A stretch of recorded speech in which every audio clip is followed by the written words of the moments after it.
Okay, so we're gonna be taking a look at the Unit 3 quiz. First question asks, when setting up a new level in Revit, it also sets up a new floor plan for that level in the project browser, true or false? Okay. Now, is that always the case? What are you saying? We haven't done a lot of this, so you might not know this, right? So far, yeah. So far, the things that we've run into, that's true. So I also have Revit up here. Where do we have to create a level? What kind of a view do we create levels in? Who can tell me that? Elevation view, absolutely right. Okay, so if we go to, say, the south elevation view, you can see we have a couple of levels in there, level 1 and level 2. And if you look in the project browser, we also have floor plans, level 1 and level 2. Okay, so if we create a new level by using the level tool, and we do like the video showed us, we hover until we get that blue alignment line show up, and we create that level, and I'm just going to draw it to here for now. And then we click the modify tool or hit escape. Did it create another floor plan for me? You guys see it? Yes, it did. Okay, so it created a level 3 floor plan that wasn't there before. Okay. What if, on the other hand, I take level 2 and I copy it? Use the copy tool to create another level. And then I click modify or hit escape. Did it create another level floor plan? No, it did not. Okay. So that's the piece that I wanted to point out, is that although this is technically true, it can do this. It doesn't necessarily do it, depending on how you create the level. Okay. You'll also notice that the level icon is black. And that means that this level does not have a floor plan or any kind of plan view associated with it yet. Now we can create one and associate it with that level, but it's not in existence right now. Okay? So important point, levels can exist without floor plans. However, the opposite is not also true. So a floor plan cannot be created without being associated with the level. Okay? Can anybody answer the question, hypothesize why we might ever have a level without a plan view associated with it? What do you guys think? What's a case where we might create a level? Why would we even want a level without a floor plan? Guesses? Again? Okay, a roof. Maybe we wouldn't have a floor plan for a roof. What can we use levels for in addition to creating level or plan views? What's the purpose? What's one of the primary purposes of having a level? What do we set with that? You guys watch these videos, right? Okay. All right. So remember, levels can be used to set a floor plan, but they can also be used to set the elevation, the vertical height of things, right? So maybe we're creating a level just to set the height of the wall, but we wouldn't necessarily need a view at that level, right? That wall might be visible at another level. Okay, so just keep that in mind. Levels are for a few different things, but primarily they are used to lock the top or the bottom or some sort of vertical relationship to our objects. Okay. All right. Back to the quiz. Number 2 asks, when creating structural grids in Revit from a CAD drawing, which draw command is extremely useful? Well, that's a tough question to answer because that could be so many different things. But out of the choices that they gave us, the pick lines tool, right? That was the most useful. I find it interesting that we can pull in a CAD file, a 2-dimensional AutoCAD DWG file, right? And it feels like just one static object. There's not individual components that are available right away when we do that, when we link or insert a CAD file. But when we go to draw over the top of it, we can actually pick those individual lines. And I think the reason that there's that functionality, that super nice usability, is because they're both Autodesk products, right? So of course they're going to integrate a lot of useful tools in that process. Okay. Number 3, which elements must be highlighted in order to place structural columns effectively in Revit? In this case, the answer was grid lines. Very specific question, but when we create grid lines and we hover over the intersection of those grid lines, we know, remember, based on what was in the video, that column that we're going to place is going to happen, the center of it is going to be right at that intersection. So some things in Revit require a lot of care with your mouse. Also, don't underestimate the importance of zooming when we're placing things or we're picking things, okay? So we're gonna talk a lot more about that as we go through our demonstration.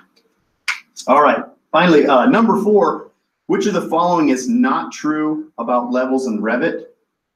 Okay, so the answer that is actually correct is levels are a type of reference geometry used to reference width.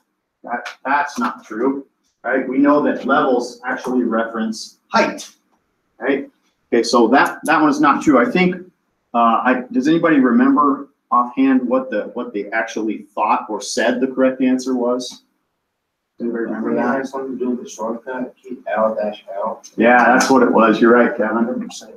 LL is the shortcut to start the level command. So it'd be just like clicking the level tool in the ribbon. And that's actually true. That's not an incorrect statement. So it said L-L, not LL. I don't know if that was what they meant by it was not true.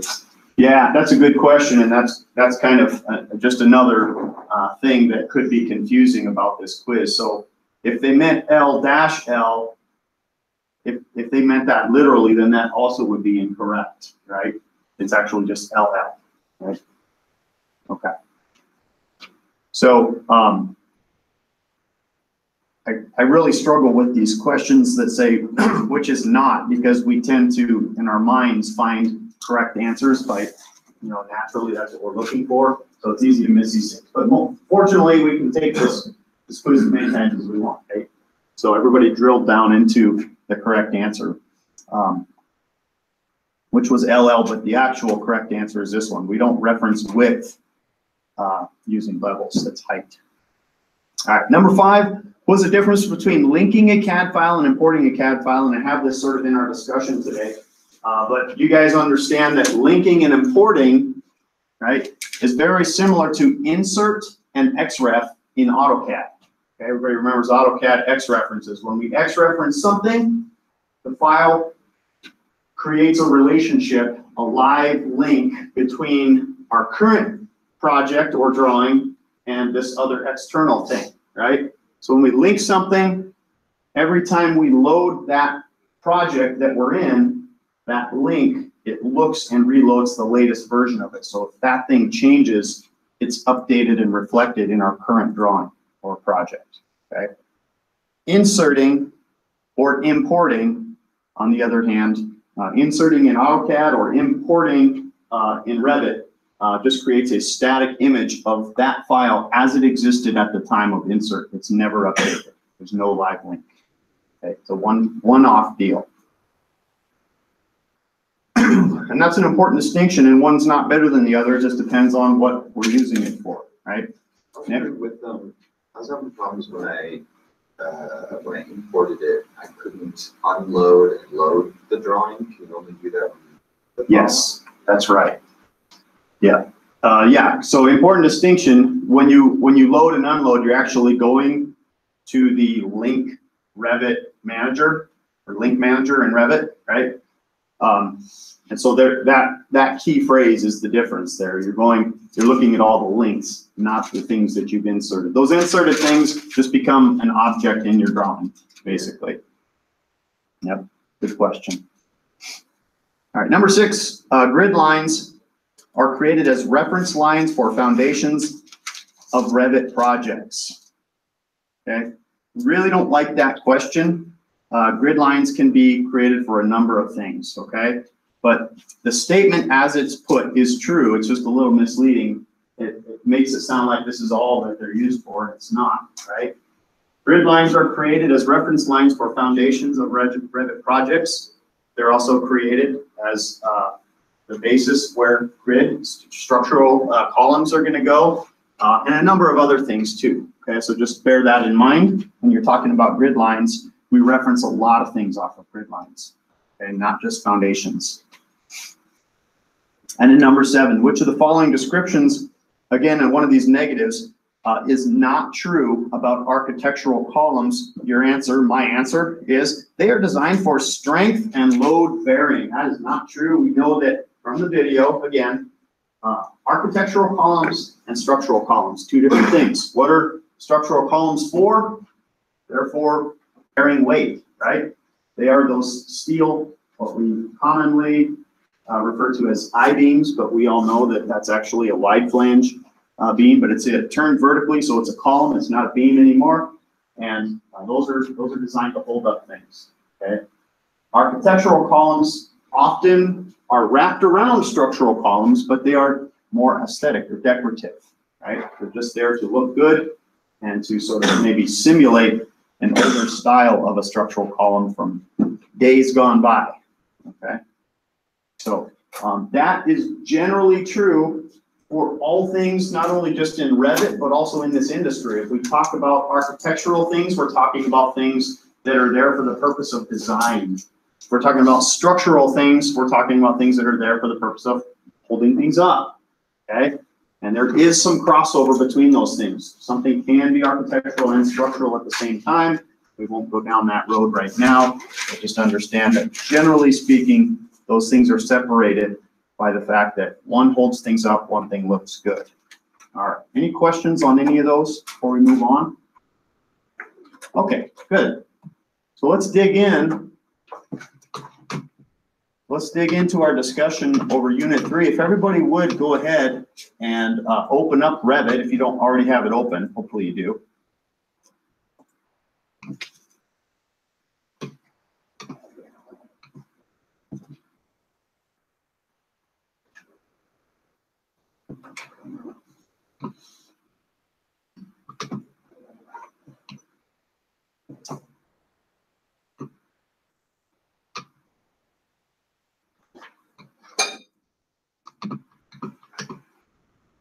And then also, if you could go out to my WDT for a minute.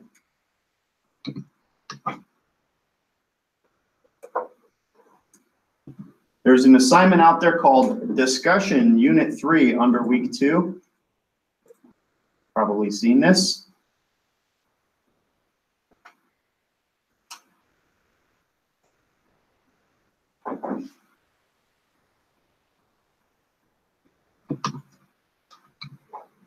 And we're supposed to be able to, can you guys, is anybody at my WDT right now? Can you guys see that file that I put out there to download? A DWG file? Okay, good. Because I'm having, my interface is different than yours, and I'm having just a little bit of trouble getting to that for some reason. When I click on it, it goes into the grading mode. See if I can find it. I think I have to actually edit the assignment to get to it.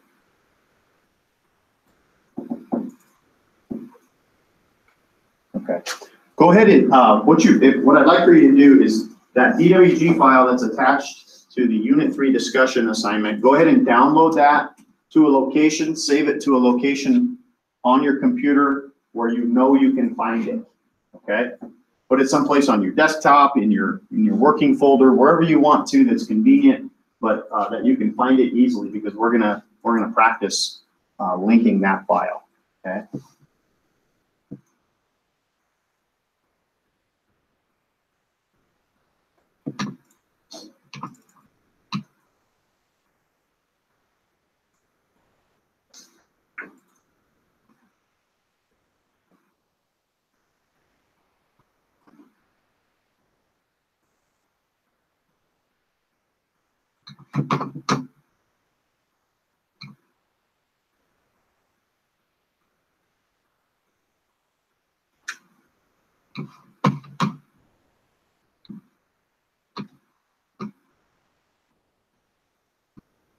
Okay.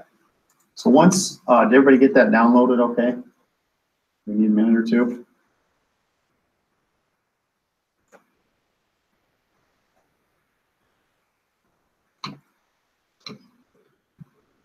Once you get that downloaded, we're going to start a new project in Revit using the architectural template.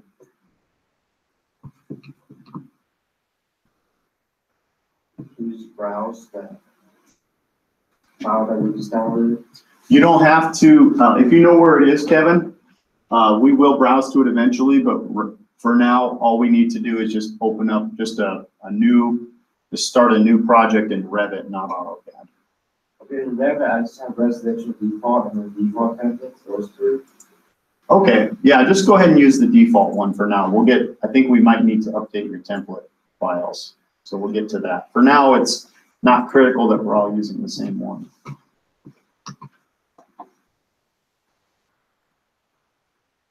All right. Okay, so we're going to continue our discussion about levels. Since we just talked about them in some detail, we don't have to go into quite as much depth as I originally had planned to. So let's go ahead and dig in. First of all, levels, just to reiterate, levels and plan views are distinctly different things, okay? Although they are named the same often, they don't have to be named the same. They can be named independent of one another, okay? And again, levels can exist without plan views, okay? So if we create a level, it doesn't have to have a plan view. The reverse is not true. A plan view must have a level. So let's go ahead and go to the south elevation view, please, by double-clicking on it in your project browser. Okay, you can see that I created a couple of levels here. I'm going to delete this one. Actually, let's not do that yet. Let's go ahead and have everybody create a new level. Go ahead and click on the level tool in the south elevation view. And you'll notice that as we start over on the left and work to the right, that's maybe a better workflow because of how it creates the little elevation bubble on the end, okay? So it does that by default on the second pick location.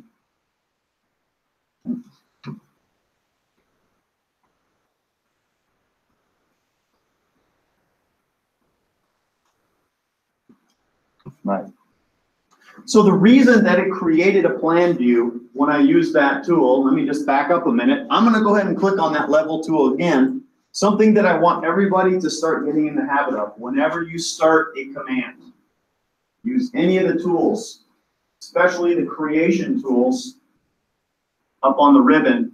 Take a look at this options bar. This is a contextual bar. That means that it shows up only when certain things are happening. And look at the options that you have there. And also get in the habit of looking at the options you have in your project, or excuse me, in your properties panel as well, okay? So you can see that make plan view is checked, but obviously we could uncheck that if we didn't want to create a plan view. So if you're creating a level for the purpose of setting the height of something, but you don't need a view associated with it, you can uncheck that before you create the level, okay? But since we created a level with a plan view automatically, and you can know that because your grid bubble is blue, okay? It does have a plan view associated with it. We can now delete that plan view if we don't need it. Let's go ahead and do that. So if yours says level 3 or 4 or 5, whatever it was from the one you just created, just highlight that thing, hit the delete key, and it'll go away, okay? And it's that simple. There's not really a whole lot of complexity to that.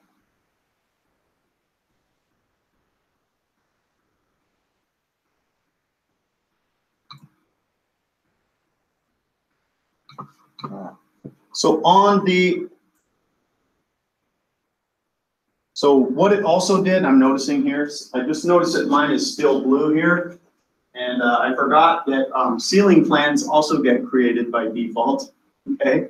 So let's go ahead and delete that level 5 ceiling plan as well. And it still is showing up blue, and I'm not sure why now. Might have to come back to that. Okay, go ahead and select one of the levels in your elevation view. It doesn't matter which one, just go ahead and click on it once. We just want to take a quick look at the options here. Number one, what is this lock hanging off of it right here? This lock hanging off of it is not, it's not really super complicated. It's an alignment lock, that's it, okay? So if you unlock this, you could stretch this level marker out beyond these other ones and they won't come with it. So maybe a better way to demonstrate that is what happens when that lock is on, okay? That little circle right there at the edge of the marker is a grip. And if we click that grip and drag it to the right or left, all of the other levels that have an alignment with that level move with it. If you, on the other hand, unlock that, you will be able to move that particular level independent of the other ones. And sometimes we have to do that. Generally speaking, it's best to keep those things perfectly aligned vertically. Okay.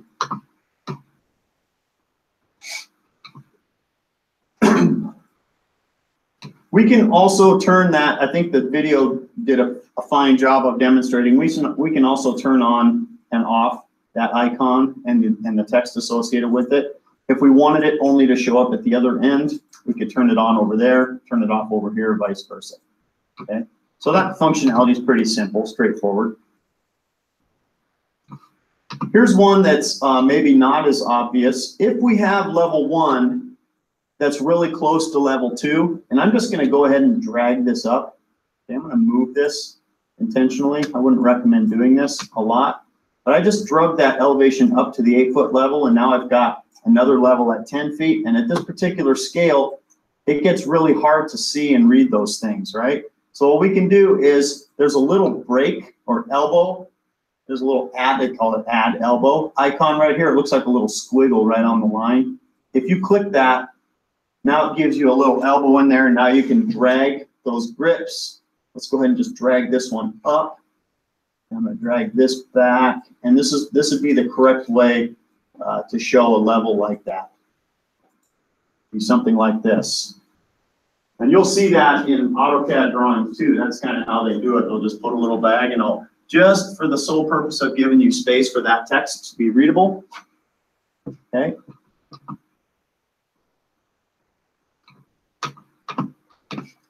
All right, the other really maybe super obvious thing in here is that we can not only change the elevation by editing the text. Everything in Revit is parametric, right? But we can also change the name of that level marker on the sheet, okay? So level 2, go ahead and edit that. You just select it once and then click it on the text. And let's call that slab or something like that. So that might represent the top of our basement floor slab, and then hit enter, and you'll be prompted with this guy. It says, would you like to rename the corresponding views?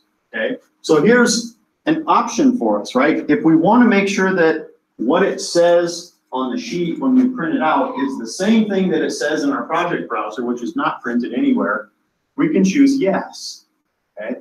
But if we want them to be different, we can also choose no. So those two things can be related to each other and not have the same name. So I'm going to say no. And so I know that in my floor plan list, level 1, 2, and 3, I'm just going to have to remember now in my head that level 2 is where my slab level is located. Okay.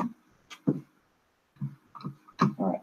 And then, of course, we can change the number itself. Okay, so it's done the same exact way. We click it twice, not double click, just click it twice, and then just enter a new number, and it moves.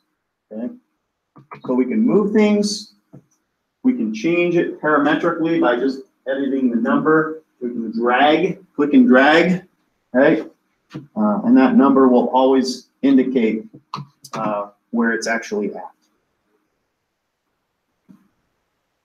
The last thing I want to point out, and I don't want to go into this too deeply right now, but I do want to point out this little 3D icon. You might be wondering why that thing is floating there out there in space, and there's also another one at the other end of the level icon.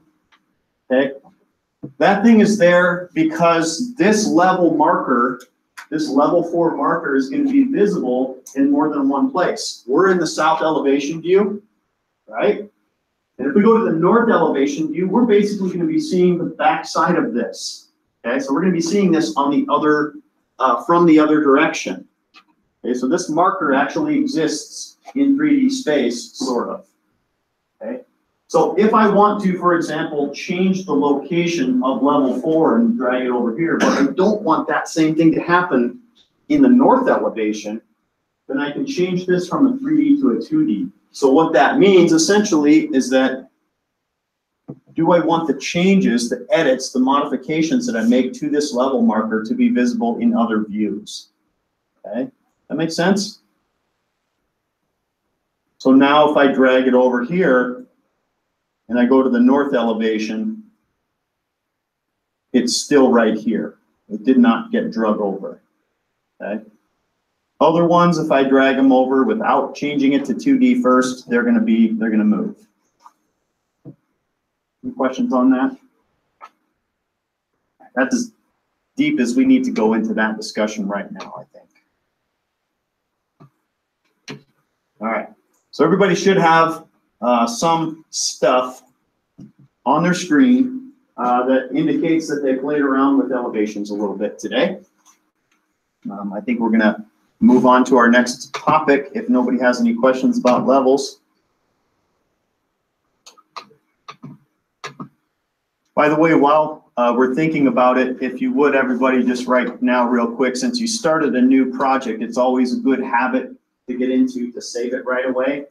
And the reason is because just like with AutoCAD, if you don't save your drawing right away, you just open something and start drawing, and then your computer crashes, you may or may not get to keep those changes, right? Autodesk does a pretty good job of trying to recover things, depending on how catastrophic the crash is, right? Power goes out, or your battery or your computer just doesn't do anything to try to save it, then you could be in trouble. Okay, so go ahead and save this as Unit 3 discussion, or however you want to name that thing, so you remember what to submit when we're done. That's a good idea. Okay. We're gonna go back to just the level 1 floor plan. And by the way, it's also good practice to get into to close the ceiling plans. Just collapse the ceiling plans when you're working in Revit. Everybody understand why? Anybody have any idea why that might be a good idea?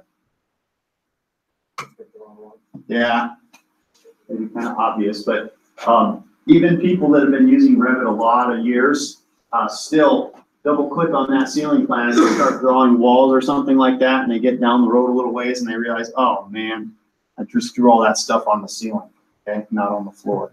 We want to make sure that we're on the floor plan. Ceiling plans are useful, but they can also get in the way.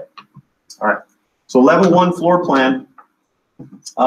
Linking versus importing. First, let's back up a minute. Why do we want to do either? Why would we want to pull in one of these old two-dimensional drawing files into our Revit model, our state-of-the-art 3D modeling parametrics capable software package? Anybody have any ideas why we might do that? Why do we want AutoCAD files in Revit? Ideas? Thoughts? Guesses? There's no wrong answer. Old blueprints. Okay, old blueprints, absolutely right. So we have decades, literally decades of AutoCAD files floating around out there, right? And a good chunk of the projects that we work on in the architectural field are renovations or additions to existing buildings. This particular building that we're in right now is phase 2 of 4 different phases that West Dakota Tech has undergone. There was phase 1, which is the original campus. There's phase 2, which is this. There was phase 3, which is Dakota Hall over there where administration and the bookstore and library and stuff is. And then phase 4, which is the medical simulation, the public safety building, the event center out here, and I'm forgetting one. Oh, Badlands Hall up north, right? And so what they did, they actually designed phase 4 and phase 3 for that matter in Revit. So what they had to do was pull the old AutoCAD file in as sort of a starting place. And then what they did was they actually modeled phase 1 and 2 in Revit before they got started on phase 3, and then they used that Revit model to build phase 4, but it all had to start with an AutoCAD file. Okay. Anyway, so you can kind of understand that's one thing. Another thing is, Revit is great at a lot of things. It can do 3D, but one of the things it doesn't do super well, or certainly not as well as AutoCAD, is detailed drawings. Okay, so you guys know what I'm talking about with a detailed drawing, where you take a wall section, for example, and we want to explode or expand in a much larger scale a small area within that wall to show the details of a connection that would be difficult to show at a smaller scale, right? So when we start getting into all that complex detail, Revit doesn't generate that stuff for us automatically. When we build a wall and we tie a roof and a floor into it, and we take a section through that thing and we look at it, it's pretty basic, really. There aren't a lot of the details that we need to show between those two components right out of the gate. And so a lot of architectural firms are still using their old AutoCAD details that they spent hours and hours and hours drawing. And we can pull those details into a Revit project and use them as though they were part of that project, but they're just two-dimensional representations. Okay, so a lot of, and there are countless other reasons why we might want to either link or import a CAD file into our project. Okay, so the important thing we need to know is that it's useful, and then number two, how do we do it? Okay, so when we go to the Insert tab, you notice that we have the link CAD, and then we have the import CAD. Okay, so just remember that link is just like X references in Revit, excuse me, in AutoCAD. There's going to be a live link there. Import is one-off. You're getting that file as it exists right now, and it's not going to ever update unless you change it or delete it. Okay, so let's do link CAD first, and I'm getting this little save project. By the way, you guys ever notice that when this thing pops up, the save project, it's a reminder and it's a good one, but it's kind of annoying. Why? Because it always pops up when you try to do something. It will sit there dormant, waiting for you to click a button, right? And as soon as you want to click a button and start a new command or something, that's when it pops up. And that's fine, whatever. That's a little bit annoying, but we'll go with it. It's best to just save the project because the projects we're going to be working on are fairly small. When you get into much larger files, that save might take a little bit longer, and you just don't want to be bothered with it right now, okay? So it's okay to cancel that. It's not going to hurt anything. If you just don't want to save right then, just cancel it, okay? And then if you want to change the reminder interval, you can do that as well. Okay. I'm going to cancel it because I'm actually not, whoops. Oh, this is the link CAD, yeah. I'm not actually saving mine, but it's a good idea for you to save yours when it pops up. All right. So a few different things that we need to look at here, and these some of these options are very similar to AutoCAD. Okay, one of the things that we want to make sure that we do is look through these options, of course, and then kind of understand what some of them are. Okay, so where do we want to place this thing? What do we want the positioning to be? We're not going to. I don't want to get too much into that detail. We start talking about where's it going to go in three-dimensional space. Coordinate systems start coming into play, which direction north is, and things like that. Okay. Want to take a peek at that? Nope, don't need that.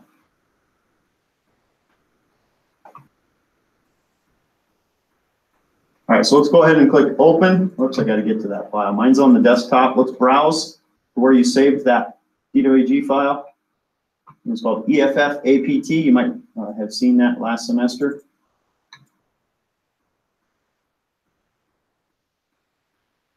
And it just pulls that file in, okay?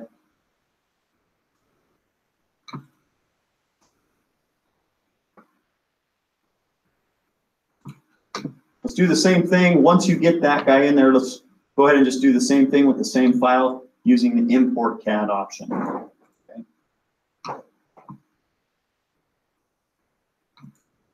A lot of the same options available.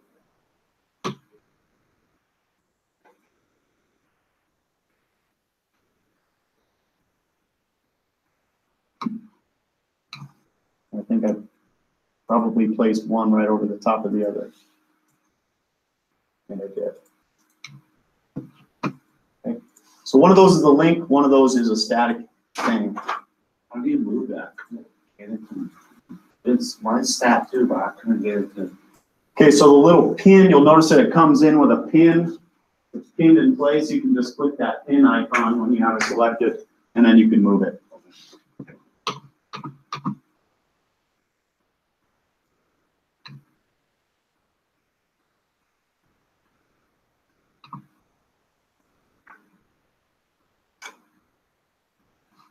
Okay.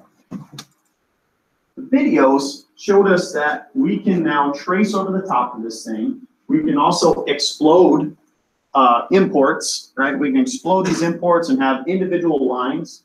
That when we can delete lines, we can take out, for example, this little potted plant that's sitting on the floor. We don't want to see that.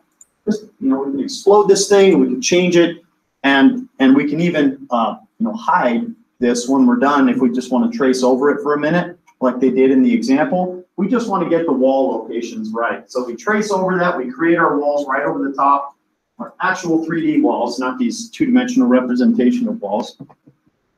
And then we can hide this, right? We can hide it a couple of different ways, right?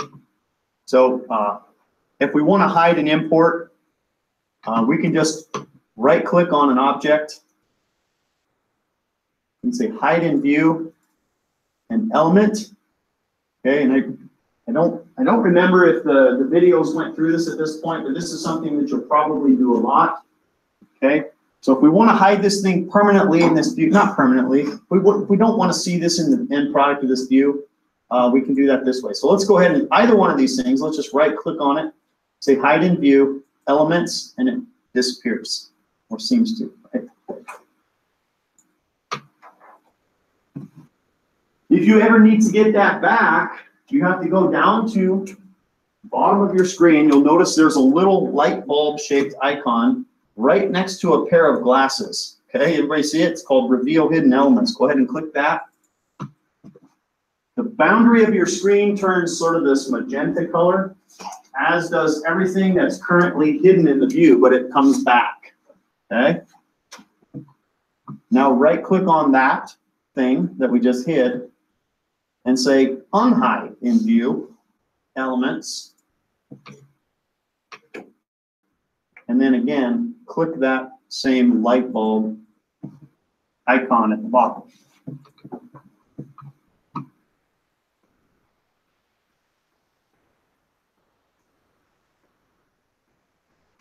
Okay. We can also hide a link. Okay, so we can hide either one of them that way. We can hide links by going to the Manage tab and the Manage Links tool right here. In the video, actually, I think there it is, CAD formats. Okay, so in that list, you'll see the EFF apartment. It's loaded currently. To hide it, don't remove it. If you want to use it again, if you want to open it back up again and see it, you can just unload it, because you can unload it and reload it as many times as you want. Okay? Select, reload, and it's back. Okay.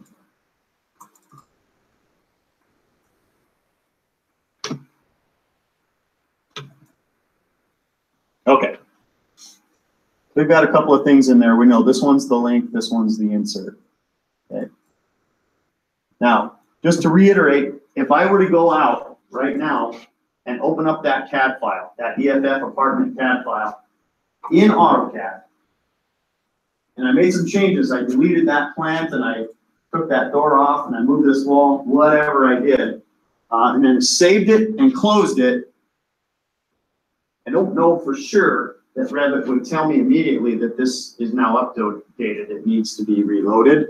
But one way that you can get the most current version, if you know that you're working on that CAD file and you made some changes and you want to see those changes, you can just come in here and say reload. Okay? Even though it's already on, it'll reload to the latest version. Okay? All right. Any questions on linking or importing?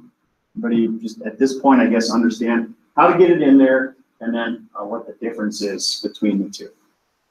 Okay. I'm going to bypass any further discussion about adding structural grids and columns. I think that was pretty straightforward, unless anybody has any questions about that or ran into any difficulties with those things. Structural grids and columns, Kevin? It's not about structural grids, but it's about the import. Oh, sure. Yep. So I suppose when you link a cat, when you sort of manage links, it doesn't show up, right? It doesn't show up as 2 files, it shows up.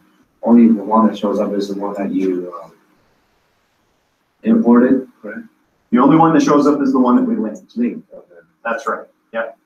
The imported one should not be in that list. Should not be in the manage links. Correct. Yeah. In fact, it won't be in any list that I'm aware of because it's not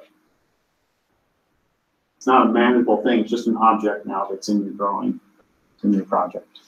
Okay. Good question.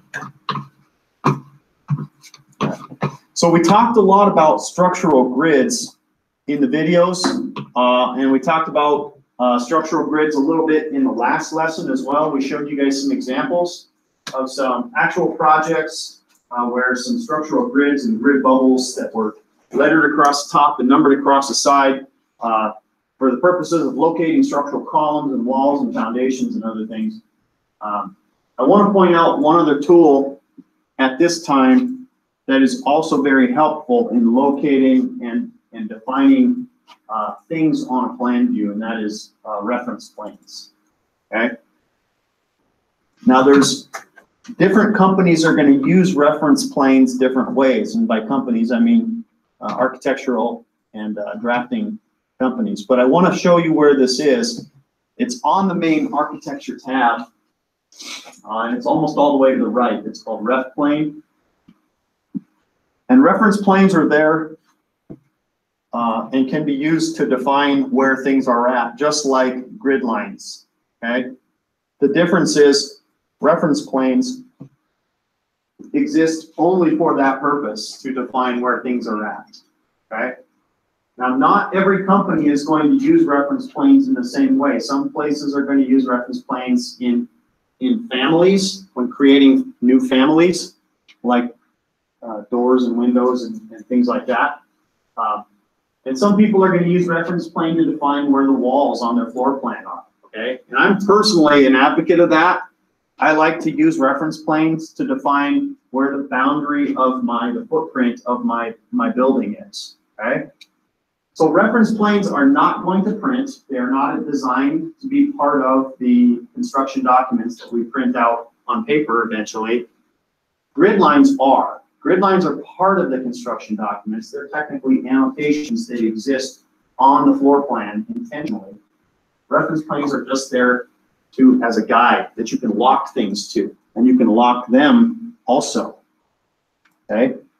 So just very briefly, let's create 4 reference planes, please. If you start the reference plane tool, and what I want you to do is kind of create them in a zigzag pattern, okay? Not zigzag, tic-tac-toe is what I meant to say. Okay, so that they overlap each other like this a little bit. Just like with grid lines and elevation markers, if they extend beyond the object a little bit, it's much easier to select them later on. Okay. I'm just going to unpin these 2 floor plans. I'm just going to move them off to the side so they're out of our way.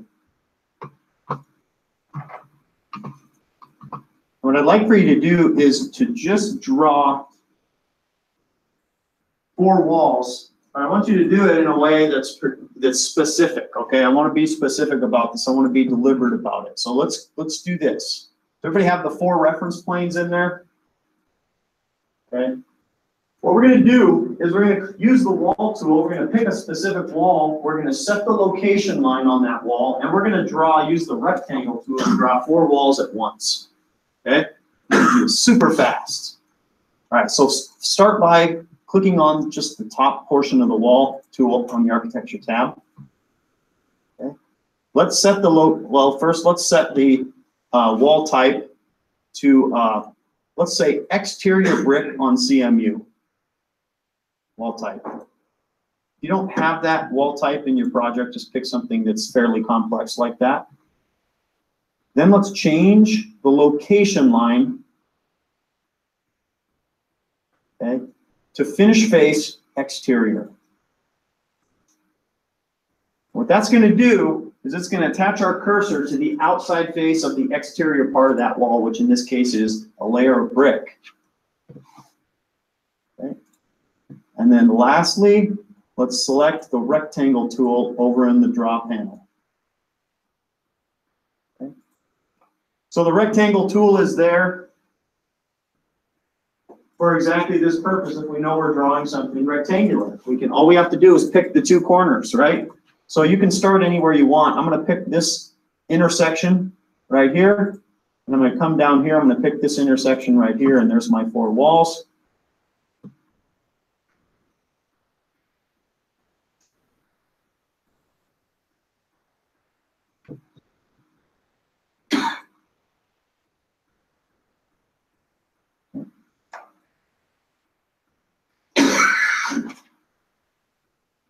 I think for now, for the Unit 3 discussion, that's where we're going to leave it. If you want to flip it into a 3D view, just to kind of take a look at what we did, you can certainly do that. You'll notice that some things are visible, some things are not. Primarily, the link and the insert are visible. Reference planes, however, are not. All right, so let's go ahead and save this.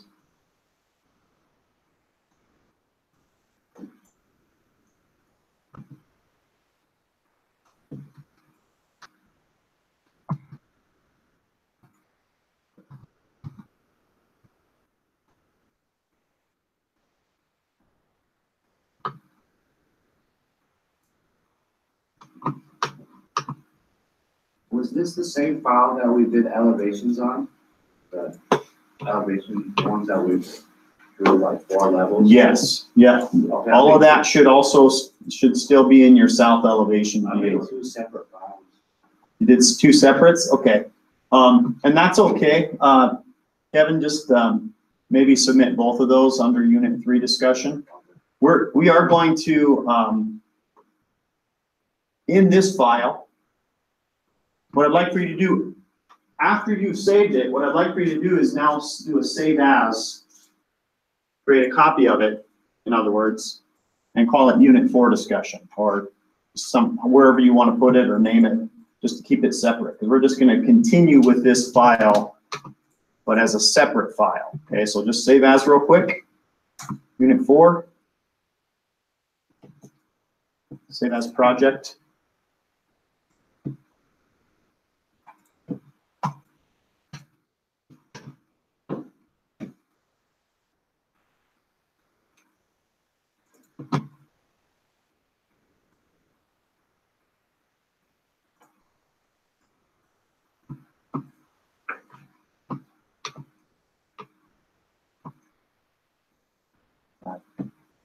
So, why are we jumping into Unit 4? It's not even due yet. Well, I wanted to at least give you guys an introduction on Unit 4 since we're not meeting on Thursday this week, right?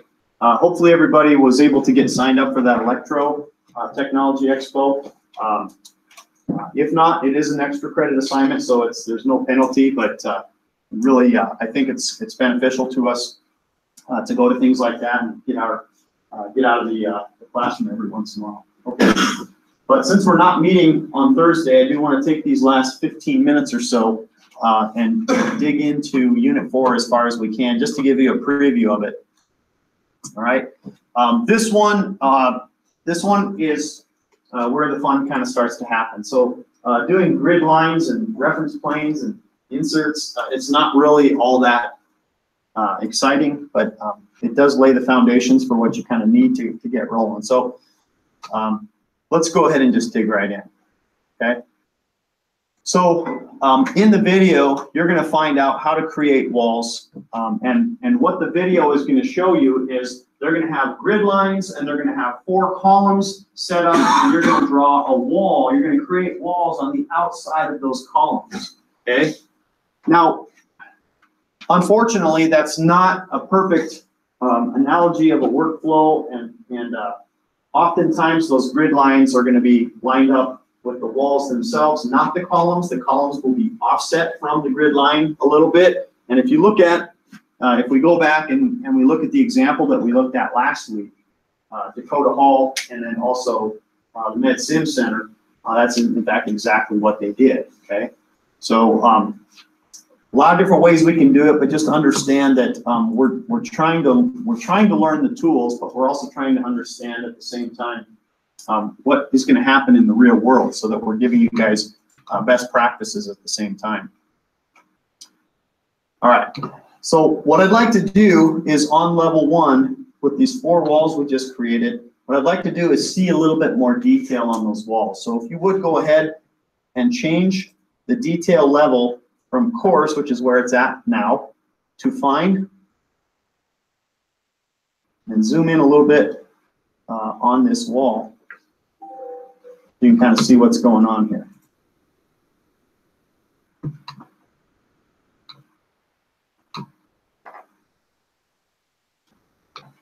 All right, so we can see that we don't really know for sure what these layers are, but if we think about it for a minute and we refer back to the knowledge, some of the knowledge that we gained last semester in our construction theory class, we can see, and we also remember the name of the wall type that we used to create this. It was CMU, brick on CMU, I think is what it was. Okay, so this is the inside core. This is the widest part of the floor, so this is probably the CMU, concrete masonry unit. It's about 8 inches wide.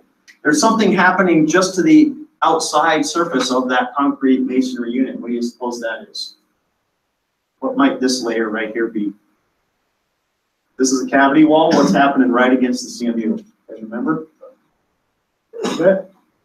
Okay, so remember that insulation that it could get fastened there? Then we have an airspace, and then we have one wide of brick on the outside, right? Okay, so that's what's happening within this wall, and if we dug into the guts of the wall, we would see that. That's probably exactly what's going on, okay? On the inside, we have something else, and I'm not sure exactly what that is. It might be more insulation, and then probably this little thin layer on the inside is what? Drywall, right? Gypsum board, okay. All right, what happens if we select that wall? What do we get for options? Well, we get this flip arrow, don't we? Okay, so let's go ahead and click that flip arrow. And you can see what happens. That wall actually flips. So the outside is now the inside. And you can see that that wall joint is not quite right, is it? Okay, so walls do have an orientation. Be aware of that when you're creating them. And it's also a really good idea to switch into that default 3D view, okay? On the quick access toolbar, you have the default 3D view up there that you can click anytime to switch to that. You can also get at it by double clicking that 3D view in the project browser, right? Okay, so either way you can get to this. And if we change that view to fine and then also change the graphic display to shaded, now we can see a little bit better by spinning around this thing, you know, what side is what. So if we had a wall, like if we go to level 1 and we flip this wall and then we go back to a 3D view, it becomes real obvious real quick that that wall is inside out, right? And actually a better way to look at this sometimes, instead of shaded, is consistent colors, because now you don't have shadows to contend with. And so I just have this one wall that's the wrong orientation. Okay? Get in the habit of using this 3D view to check what's going on in your model. All right, so get that flipped back. All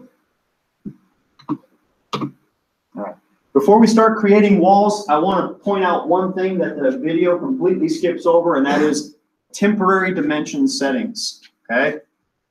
Please get in the habit, and this is true today and every day in the future when you're working on floor plans. Get in the habit when you start a new project to change the temporary dimension settings. This is extremely important. All right, temporary dimension settings are on the Manage tab. additional settings tool, all the way near the bottom, third one from the bottom, temporary dimensions. Okay, let's take a peek at these. Super simple, but easy to forget. Okay? You guys don't know this yet, but when we dimension in architectural drafting, we dimension to the edge of the core of the wall. Okay? For floor plans, we always dimension to the edge of the core of the wall.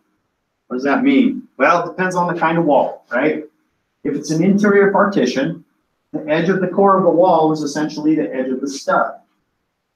And think about it for a minute. Why would we dimension to the outside face of the gypsum board? Does the person that's building that wall care where the gypsum board is going to be? No. That would be like dimensioning to the outside face of the paint on the wall, right? It doesn't matter. It's going to be where it is. What they care about when they're building a wall is where that stud is going to be. That's what they care about. And they don't want to have to subtract the thickness of the gypsum board from every dimension, right? Okay. Right? Okay. A lot of enthusiasm there, but we'll work on that. All right. So faces of core is really important when we're placing walls, right? And how do we place walls in Revit? We use temporary dimensions. So let's go ahead and change that from center lines to faces of core. Could we dimension to the center line of all of our walls? Sure. And on a wall where we're using 2x4 studs, which is 3.5 inches wide, we could take half of 3.5 and add that or subtract it from all of our dimensions, right? We could do it that way too, couldn't we? I'm not sure how many contractors want to take 1 3/4 inches and add or subtract that to every dimension on the sheet. That would be silly. Okay, so faces of core is the best thing to use there. Doors and windows, we will dimension to the center line of. We've talked about at other times. So we'll leave that one how it is and we'll click OK. All right. Let's go ahead and create a couple of walls inside this space. Okay. So I'm going to go back to the architecture tab, click and start the wall tool, and then we want to pick something that's a little bit more appropriate for an interior wall. But we'll just maybe use this interior 4 7/8 partition 1 hour. Okay. And now I'm just going to double check some of my settings here. You can see that my height is set to this level called slab that I had in there. Okay, I'm going to change that to something else, maybe like level 4. I'm going to change my location line also to core face. And it doesn't really matter on an interior partition if you say interior or exterior. Okay. I'm just going to say core face exterior. I'm not going to use any kind of offset. I will leave chain checked. And join status should be allow. That's the default. I'm just going to come off of this wall right here, and I'm not going to concern myself too much with exactly where this wall is going to start, but I just need to make sure that it is someplace within this wall here. It also doesn't matter where your cursor is within that wall, okay? As long as you're touching that wall someplace, it's going to join. It's going to know how to join to that wall. So pick a point. Move your cursor away. You can see that I've got mine sort of embedded in that wall. It's going to fix it. I'm going to come down, and you'll notice that you're perfectly vertical because you can see that little blue vertical marker. Make sure you see that, guy, before you pick your next point. Okay? Now, if we wanted to have it out a certain distance and it had fractions of inches, you can type that at this point. So if I want it to be 16 foot 6.5 or something like that, I could type that at this point. Okay, but let's just go ahead and click a point. We'll move our cursor over. And again, we'll find the horizontal marker. Make sure that we're perfectly horizontal. We'll pick another point. And then let's come down all the way to this other wall and pick our third point. And then you can hit the escape key to terminate the command. Go ahead and hit it twice. Okay. So as we come up here, we can see that it all joined properly with that wall on both ends. And it also created a nice clean corner at both junctions. Okay.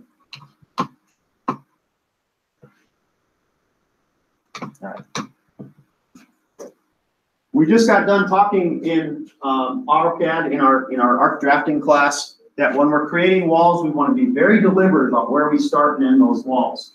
With Revit, it's a little different, isn't it? Right?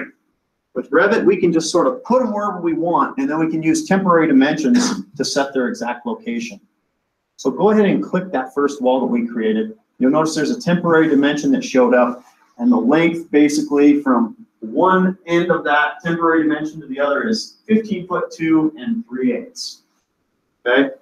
But I don't care at this point how far those two walls are apart. I want to know how far this wall is from this wall, perhaps, or from my reference plane. Okay?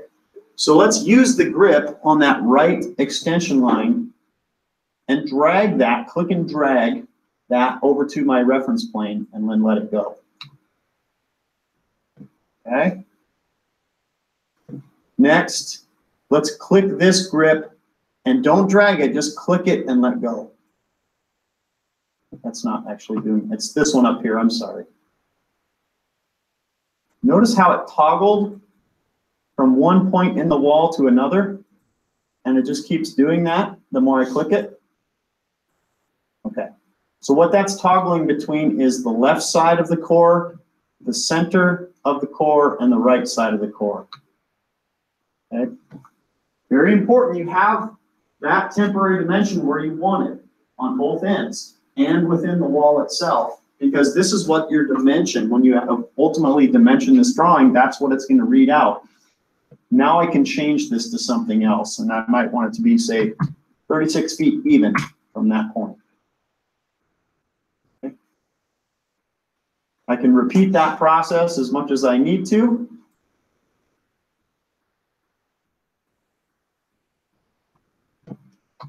Give it nice even numbers, and then I can come in and I can do that with the other wall as well. Just make sure that you have your dimension, your temporary dimension line, referencing the part of the wall that you want it to before you change the dimension. I'm going to try to dictate what that happens to be. Okay, you can do that however you want. All right, temp dimensions. That's how we're doing those. Okay, so now those walls are exactly where we want them to be. That's how we use those temporary dimensions. If we had not changed the setting that we did in the temporary dimensions under Manage to faces of core, those temporary dimensions by default would be going to the outside face of the gypsum board. Okay, and so that's not at all what we want, ever.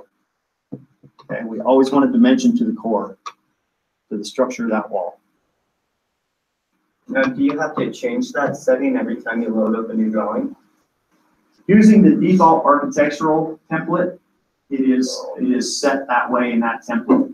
If you went to work for an architectural office, they would have their own template that you'd be using. More than likely, somebody in that office, maybe it would be you, is going to think ahead to, let's change that in our template so we don't have to change that every time. Okay. I don't change it in the templates we use because it's the default, and I just want to get everybody used to changing the things that they need to. Okay. All right, real quick, wall editing. Okay, let's select one of these walls. Let's look at some of the other options we have. Obviously, we can change the wall type, and anything else that is selectable that's a family in Revit, you can change the type simply by selecting it and changing it in the type drop-down, right? Okay. But also, we have the bottom of the wall is constrained and can be defined. In this case, the base constraint on the wall is at level 1. We can also, if we wanted that wall to float off the ground a little ways, okay, we could set a base offset. So whatever that value is, it would start at level 1, but it would be up, say, maybe a foot from that, if you put that in there. The top is the same, right? It works the same. So the top constraint can also be set to a level, and if you need to, you can create an offset from that. The nice thing about the top constraint and the bottom constraint is that you can set those to a level so that if the level moves, so will that wall, right? The top or bottom of that wall will come with it. And that's true even if you create an offset. So for example, if I create the top constraint to be at level 6, with a -1 foot offset, so it stops a foot below level 6, and then I move level 6 up 10 feet, that wall is gonna also move up 10 feet and remain 1 foot below that level. Everybody understand that? Okay, good. Okay. That's probably the most common thing that we're gonna do to change walls, okay, those things. We'll talk about some of those other settings another time. I have a question. Yes. I made the wall, like, I have the same wall height as you. But, my dimensions, the temporary dimensions are showing up different. Like, mine's like, yeah, mine's measured, I don't have that one right there where it goes, yeah, the one time. Okay. Mine goes from the wall to the other wall that's close to the outer wall. Goes to the inside of this wall? No, mine goes to. This wall right here? Yeah, yeah. Okay, yeah, so that was this grip right here. Kevin, you can actually move that grip any place that you want just by grabbing that blue dot and dragging it until you see something else highlight. Okay, so that was one of the things we always want to change that temporary dimension before we move something. Okay. Is there a way to delete the dimension? Do you mean a permanent dimension or a temporary dimension? Temporary ones. 'Cause I have one that goes to the outside of the wall and one that goes to the inside of the wall. I have both. There's, let's try this. If I have this wall selected and I click this permanent dimension right here, it becomes an actual dimension. And if I click that dimension and delete it, let's see if it comes back. Oh, it does, yeah. So Revit is strange with their temporary dimensions. I honestly don't know how to get rid of them. It's just sort of got a mind of its own. So as long as you get one temporary dimension in there, you can always move it where you want it to be. But I don't know how to delete them, honestly, Nick. I don't think that's possible. What's that? I'll just ignore it. Yeah, you just kind of got to ignore it or zoom in far enough where it's not in the way. So, yeah, go ahead, Kevin. Mine showed up in a different spot than yours when I did move, Yeah. I did drag it to the outer wall, but mine was overlapping with that other wall, temporary dimension was, so how do I move it? Yeah, that's tough too. I think if those grips, can you set the height of it? No, I don't think you can do that either. You just kind of got to work around it. Those temporary dimensions are really handy, but sometimes Revit does a poor job of placing them where you want them. Yeah. Questions? All right, we are out of time, but please stay on track with the assignments, even though we won't meet on Thursday. Everything that is scheduled to be due Thursday still will be, and then we'll try to find some time next Tuesday to follow up with lesson 4, unit 4. All right. If you have questions individually, if you had trouble with any of that, definitely come see me. I'll hang out here for a little bit. Otherwise, save your file, please, and submit that by Thursday on the unit 4. Thanks, folks.